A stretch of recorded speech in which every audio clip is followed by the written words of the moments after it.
Zero Malabar സഭ എറണാകുളം അങ്കമാലി അതിരൂപതയുടെ ഭരണം മെത്രാപ്പോലിത്തൻ വികാരി നടത്തണമെന്നുള്ളതായിരുന്നു സുനഹദോസ് തീരുമാനം.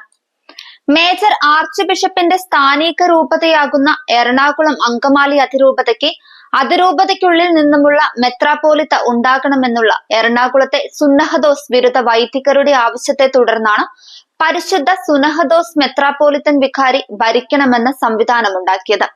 അത്തരം സംവിധാനത്തിന്റെ ഭാഗമായി ആദ്യത്തെ മെത്രാപ്പോലിത്തൻ വികാരിയായി നിയമിതനായത് സഭയിലെ വലിയ സന്യാസ സമൂഹമായ CMI സന്യാസ സമൂഹത്തിന്റെ ജനറൽ വരെയായി കഴിവ് തെളിയിച്ച മാണ്ഡ്യ രൂപതയുടെ മെത്രാനും പരിശുദ്ധ സുന്നഹദോസ് സെക്രട്ടറിയുമായിരുന്ന മാർ ആന്റണി കരിയിൽ മെത്രാനായിരുന്നു. മേജർ ആർച്ച് ബിഷപ്പിന്റെ വികാരി എന്ന നിലയ്ക്ക് മെത്രാപ്പോലിത്ത സ്ഥാനത്തോടു കൂടിയുള്ള അധികാരമാണ് മെത്രാപ്പോലിത്തൻ വികാരിക്ക് എറണാകുളം അങ്കമാലി അതിരൂപതയിലുള്ളത്. പക്ഷെ എന്തു ചെയ്യാം, സഭയുടെ സംവിധാനത്തോടുള്ള അനുസരണക്കേടിനെ തുടർന്ന് ആദ്യത്തെ മെത്രാപ്പോലിത്തൻ വികാരി തന്നെ ചാപിള്ളയാവുകയായിരുന്നു. ചരിത്രത്തിൽ അത്തരമൊരു അലസലിന് കാരണമായി തീർന്നത് എറണാകുളം അങ്കമാലി അതിരൂപതയിലെ വൈദിക മാഫിയയുടെ പ്രവർത്തനങ്ങളുമായിരുന്നു. മാർ കരിയിലിന്റെ പുറത്താക്കപ്പെടലിന് ശേഷം കലുഷിതമായ എറണാകുളം അങ്കമാലി അതിരൂപതയിൽ നിരവധി ഭരണ ക്രമീകരണങ്ങൾ വരികയും ഇപ്പോൾ എറണാകുളം അങ്കമാലി അതിരൂപതയുടെ പ്രാദേശികവാദികളുടെ വാദപ്രകാരമാണെങ്കിൽ വരുത്തന്മാരാലുള്ള ഭരണ ക്രമീകരണമാണ് ഇപ്പോൾ നടത്തപ്പെടുന്നത്.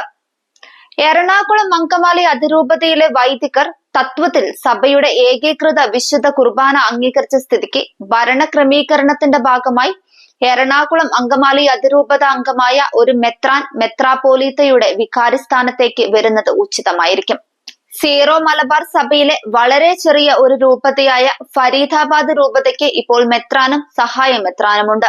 ഫരീദാബാദ് രൂപതയുടെ ചുമതല ഇപ്പോഴത്തെ സഹായ മെത്രാനെ ഏൽപ്പിച്ച് അവിടുത്തെ മെത്രാനായ മാർ ഭരണികുളങ്ങരയെ എറണാകുളം അങ്കമാലി അതിരൂപതയുടെ മെത്രാപ്പോലിത്തൻ വികാരിയായി ഒരു രൂപത മെത്രാന്റെ എല്ലാ അധികാരത്തോടു കൂടിയും നിയമിക്കുന്നത് ഉചിതമായിരിക്കും. സീറോ മലബാർ സഭയിലെ ഏറ്റവും വലിയ രൂപതയായ എറണാകുളം അങ്കമാലി അതിരൂപതയ്ക്ക് മുഴുവൻ സമയ മെത്രാന്റെ ശുശ്രൂഷ ആവശ്യമായിരിക്കുന്ന സാഹചര്യമാണ് ഇപ്പോഴുള്ളത്. കഴിഞ്ഞ ഏതാനും വർഷങ്ങളായി നാഥനില്ലാ കളരി പോലെ കിടക്കുന്ന എറണാകുളം അങ്കമാലി അതിരൂപതയെ ചേർത്തു നിർത്തേണ്ടത് സഭയുടെ ഉത്തരവാദിത്തമാണ്. അതുകൊണ്ട് തന്നെ സീറോ മലബാർ സഭയുടെ സുന്നഹദോസ് മെത്രാന്മാർ ഗൗരവത്തോടെ ഈ വിഷയം ചർച്ച ചെയ്യണം. സഭയുടെ നയതന്ത്ര കാര്യാലയത്തിൽ ആഗോളതലത്തിൽ ശുശ്രൂഷ ചെയ്തിരുന്ന മാർ കുര്യാക്കോസ് ഭരണികുളങ്ങര എറണാകുളം പ്രാദേശികവാദത്തിന്റെ ഭാഗമായി ഏതാനും ചില വിട്ടുവീഴ്ചകൾ ചെയ്താലും ഇപ്പോഴത്തെ മെത്രാപ്പോലിത്തൻ വികാരി മാർ ജോസഫ് പാംപ്ലാനി ചെയ്തു കൂട്ടിയതുപോലെയുള്ള കാനോനിക തെറ്റുകൾ ചെയ്യുകയില്ലെന്ന് വിശ്വാസികൾ കരുതുന്നു.